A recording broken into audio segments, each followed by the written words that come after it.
영자가 살던 집은 광채마을 귀광이 있는 산중턱의 작은 움막이었습니다. 옥수수대와 진흙으로 벽을 세우고 볏짚으로 덮은 집 앞에는 사금이 나온다는 실개천이 흐르고 그 길 끝에는 석등 17개와 무녀가 사는 남자가 있었습니다. 6살 영자는 할머니와 살았지만 새벽마다 암자의 식모살이를 나가는 할머니 탓에 혼자 지내야 했습니다. 할머니가 지어둔 보리밥과 간장 한 숟갈이 영자에게는 가장 큰 위로였습니다. 봄보름날 암자에서는 17 귀신을 달래는 굿이 열렸고 무녀는 불을 밝히고 작두춤까지 올리며 절정을 이끌었습니다. 그 모습을 지켜보다 잠든 영자는 꿈속에서 강풍과 빛을 맞고 문지방에 걸려 넘어져 정신을 잃었습니다. 깨어나 보니 사금천에 쓰러져 있었고 놀란 할머니가 달려와 영자를 안았습니다. 피와 진흙으로 뒤범벅이 된 어린 영자는 그날의 충격을 평생 기억하게 되었습니다. 할머니 등에 업혀 집으로 돌아오는 길. 7살 영자는 그 등이 세상에서 가장 따뜻하고 행복한 자리라 느꼈습니다. 집에 도착하자 할머니는 물에 적신 헝겊으로 상처를 닦아주시고 장독대 깊숙이 묻어두었던 된장을 발라 다시 헝겊으로 감싸주셨습니다.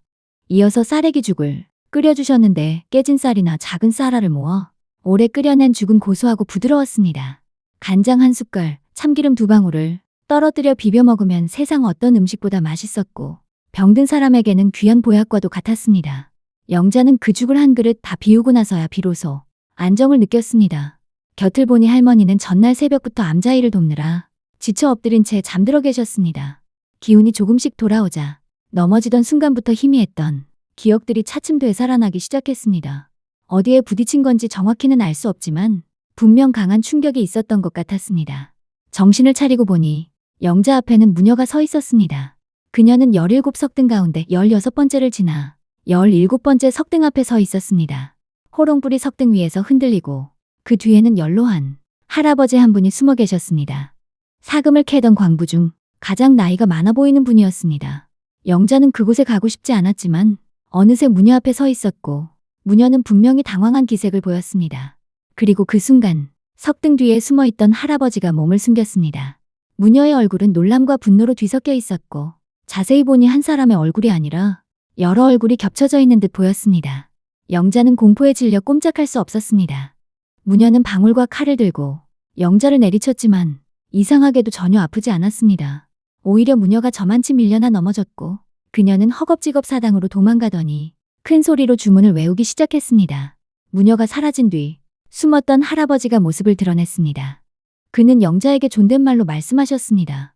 저는 광채마을에서 살던 사람입니다. 일제시대 독립군을 도운 죄로 잡혀와 고문을 당하고 이 금광에서 일하게 되었지요. 마을에는 아내와 아이들이 남아있는데 너무나 보고 싶습니다. 저를 업고 사금천 징검다리를 건너게 해주신다면 조용히 가겠습니다.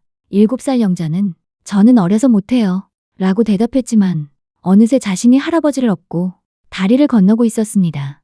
할아버지는 몇 번이나 절하며 고맙다고 했고 아내와 자식들만 보고 꼭 가겠다고 말했습니다. 영자가 돌아가려 징검다리를 다시 건너려는 순간 광부들이 나타나 돌을 던지고 곡괭이와 삽으로 찌르고 찍었습니다. 그러나 신기하게도 영자는 아프지 않았고 오히려 그들의 힘보다 더 큰 힘으로 밀어내며 다리를 건너갈 수 있었습니다. 결국 그들은 모두 도망치듯 사라졌습니다. 힘을 다해 건넌 영자는 지쳐 쓰러졌습니다. 그 순간 할머니가 달려와 품에 안아주셨습니다. 이 모든 기억이 되살아난 지금도 그것이 꿈인지 생시인지 영자는 알 수 없었습니다. 다만 분명한 것은 어린 마음속 깊이 새겨진 두려움과 그 안에 스며든 신비로움이었습니다.